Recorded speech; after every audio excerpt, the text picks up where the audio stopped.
नमस्कार मित्रांनो, इन्व्हेस्टमेंट माहिती यूट्यूब चॅनलवर तुमच्या सगळ्यांचे स्वागत आहे.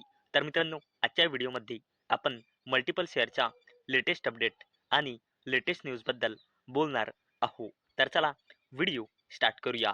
तर सगळ्यात पहिले बोलूया वेबसॉल एनर्जी सिस्टम लिमिटेडबद्दल. तर मित्रांनो, Websol energy sign MOU with Linton to explore PV ingot and wafer manufacturing in India. तर चला या अपडेटला डिटेलमध्ये समजून घेऊया. तर मित्रांनो, वेबसॉल एनर्जी सिस्टम लिमिटेड या कंपनीने MOU म्हणजे मेमोरेंडम ऑफ अंडरस्टँडिंग म्हणजे एका प्रकारचा ॲग्रीमेंट साइन केला आहे. कोणासोबत? Global leader in PV ingot and wafer equipment technology मध्ये लिंटन या कंपनीसोबत. आणि मित्रांनो, वेबसॉल एनर्जी सिस्टम आणि लिंटॉन या दोन कंपन्या जॉईंटली एक्सप्लोअर करणार आहे ऑपॉर्च्युनिटी इंडियामध्ये फोटोव्होल्टेइक इनगोट आणि वेफर्स मॅन्युफॅक्चर करण्यासाठी. आणि मित्रांनो, याच अपडेटमुळे वेबसॉल एनर्जी सिस्टम लिमिटेड ही कंपनी फोकसमध्ये आलेली आहे.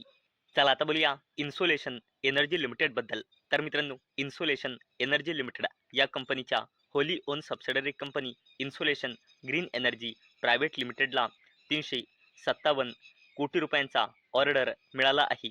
Solar PV module N type TOPCon supply करण्यासाठी. तसेच इन्सोलेशन एनर्जी लिमिटेडच्या Insolation Green Energy Private Limited या होली ओन सबसिडरी कंपनीला 159.05 कोटी रुपयांचा ऑर्डर मिळाला आहे सोलार PV मॉड्यूल्स सप्लाय करण्यासाठी under PM Kusum scheme Andhra प्रदेशच्या वेगवेगळ्या लोकेशन्सवर. आणि मित्रांनो, असे टोटल इन्सोलेशन एनर्जी लिमिटेडच्या होली ओन सबसिडरी कंपनीला 500 कोटी रुपयांपेक्षाही जास्तीचे ऑर्डर मिळाले आहे.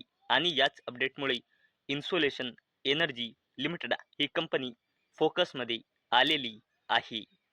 चला आता बोलूया KPI ग्रीन एनर्जी लिमिटेडबद्दल. तर मित्रांनो, KPI ग्रीन विन्स ₹489 कोटी order for 110 megawatt floating solar project. तर चला अपडेटला डिटेलमध्ये समजून घेऊया.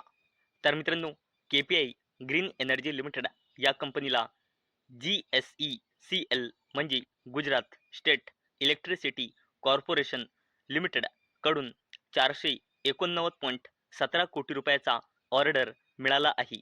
गुजरातमध्ये कडाना डॅम येथे 142 मेगावॅटचा DC और 110 मेगावॅटचा AC floating solar projects execute करण्यासाठी हा ऑर्डर मिळाला आहे. आणि याच अपडेटमुळे KPI ग्रीन एनर्जी लिमिटेड ही कंपनी देखील फोकसमध्ये आलेली आहे. चला आता बोलूया अपोलो मायक्रो सिस्टम्स लिमिटेडबद्दल. तर मित्रांनो, Apollo micro Systems get 15% license from DPIIT to manufacture defence aircraft equipment. तर चला अपडेटला डिटेलमध्ये समजून घेऊया. तर मित्रांनो, अपोलो मायक्रो सिस्टम्स लिमिटेड या कंपनीला 15 इयर मॅन्युफॅक्चरिंग लायसेन्स मिळाला आहे. कोणाकडून? DPIIT म्हणजे department for promotion of industry and internal trade कडून. कशासाठी? अनमॅन हेलिकॉप्टर्स ॲक्टिव्हिटीसाठी डिफेन्स एअरक्राफ्ट इक्विपमेंट प्रोड्यूस करण्यासाठी, ज्यामध्ये अनमॅन एरियल सिस्टम्स इन्क्लूड आहे. आणि याच अपडेटमुळे अपोलो मायक्रो सिस्टम्स लिमिटेड ही कंपनी फोकसमध्ये आलेली आहे. चला आता बोलूया अडानी ग्रुपच्या दिग्गज कंपनी अंबुजा सिमेंट्स लिमिटेडबद्दल. तर मित्रांनो, Ambuja cement add 4 MTPA clinker capacity at Bhatapara in Chhattisgarh. तर चला अपडेटला डिटेलमध्ये समजून घेऊया. तर मित्रांनो, अडानी ग्रुपची कंपनी अंबुजा सिमेंट लिमिटेड या कंपनीने छत्तीसगडमध्ये या लोकेशनवर आपल्या क्लिंकर युनिटच्या 4 million tons per annum brownfield एक्सपान्शनचे कमिशन केले आहे, अशी कंपनीने घोषणा केली आहे. आणि मित्रांनो, यानंतर अंबुजा सिमेंट्स लिमिटेडची कन्सॉलिडेटेड क्लिंकर कॅपॅसिटी वाढून झाली आहे 66 MTPA म्हणजे मिलियन टन्स पर ॲनम आणि याच अपडेटमुळे अंबुजा सिमेंट्स लिमिटेड ही कंपनी देखील फोकसमध्ये आलेली आहे. चला आता बोलूया मारुती सुझुकी इंडिया लिमिटेड बद्दल. तर मित्रांनो Maruti Suzuki plans 1 lakh electric vehicle charging stations across India by 2030. तर चला अपडेटला डिटेलमध्ये समजून घेऊया. मित्रांनो मारुती सुझुकी इंडिया लिमिटेड या कंपनीचा प्लान आहे इंडियामध्ये 2030 पर्यंत 1 lakh electric vehicle charging stations enable करण्याचा कंपनीचा विजन आहे. आणि मित्रांनो करंटली इंडियाची ही सर्वात मोठी प्रॉब्लेम आहे की आपले इंडियाचे लोक तर इलेक्ट्रिक व्हेकल घेण्याचा प्रयत्न करत आहे, परंतु मित्रांनो आपल्या येथे इलेक्ट्रिक व्हेकल चार्जिंग स्टेशन्स खूप खूप मोठ्या प्रमाणात अवेलेबल नसल्यामुळे खूप सारे लोक इलेक्ट्रिक व्हेकल घेत नाही. आणि मित्रांनो याचमुळे मारुती सुझुकी 2030 पर्यंत 1 lakh electric vehicle charging stations across India setup करण्याचा प्लान बनवत आहे. आणि मित्रांनो मारुती सुझुकी प्रिपेअर सुद्धा करत आहे आपली first all electric SUV launch करण्यावर. आणि मित्रांनो याच अपडेटमुळे मारुती सुझुकी इंडिया लिमिटेड ही कंपनी फोकसमध्ये आलेली आहे. चला आता बोलूया बजाज हाऊसिंग फायनान्स लिमिटेड आणि बजाज फायनान्स लिमिटेड बद्दल.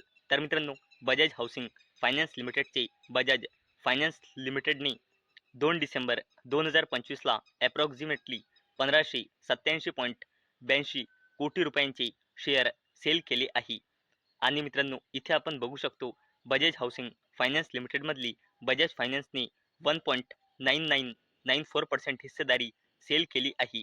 आणि मित्रांनो ही हिस्सेदारी सेल केल्यानंतर आता बजाज हाऊसिंग फायनान्स लिमिटेडमध्ये बजाज फायनान्स लिमिटेडची हिस्सेदारी घसरून आता राहिलेली आहे 86.7032%. आणि मित्रांनो याच अपडेटमुळे बजाज हाऊसिंग फायनान्स लिमिटेड आणि बजाज फायनान्स लिमिटेड या दोन्ही कंपन्या याच अपडेटमुळे फोकसमध्ये आलेल्या आहे. चला आता बोलूया मुकेश अंबानीच्या जबरदस्त कंपनी रिलायन्स इंडस्ट्रीज लिमिटेड बद्दल. तर मित्रांनो NHAI and Reliance Jio sign MOU to deliver real time safety alert across national highways. तर मित्रांनो रिलायन्स इंडस्ट्रीज लिमिटेडच्या अंडर काम करणारी रिलायन्स जिओ आणि NHAI म्हणजे नॅशनल हायवे ऑथॉरिटी ऑफ इंडियाने MOU म्हणजे मेमोरेंडम ऑफ अंडरस्टँडिंग म्हणजे एका प्रकारचा ॲग्रीमेंट साईन केला आहे. कशासाठी? To deliver real time safety alert across national highways. आणि मित्रांनो ही जी कंपनी आहे रिलायन्स जिओ सध्याच तर रिलायन्स इंडस्ट्रीज लिमिटेडच्याच अंडर काम करते. आणि मित्रांनो AGMमध्ये स्वतः मुकेश अंबानीने अनाउन्समेंट केली होती की रिलायन्स जिओचा IPO आपल्याला कॅलेंडर इयर 2026च्या फर्स्ट हाफमध्ये पाहायला मिळू शकतो. आणि मित्रांनो याच अपडेटमुळे रिलायन्स इंडस्ट्रीज लिमिटेड ही कंपनी देखील फोकसमध्ये आलेली आहे. चला आता बोलूया IRFC बद्दल म्हणजे Indian railway finance corporation limited बद्दल. तर मित्रांनो IRFC साइन 300 मिलियन $US ECB loan agreement with MSBC gift city. तर चला अपडेटला डिटेलमध्ये समजून घेऊया.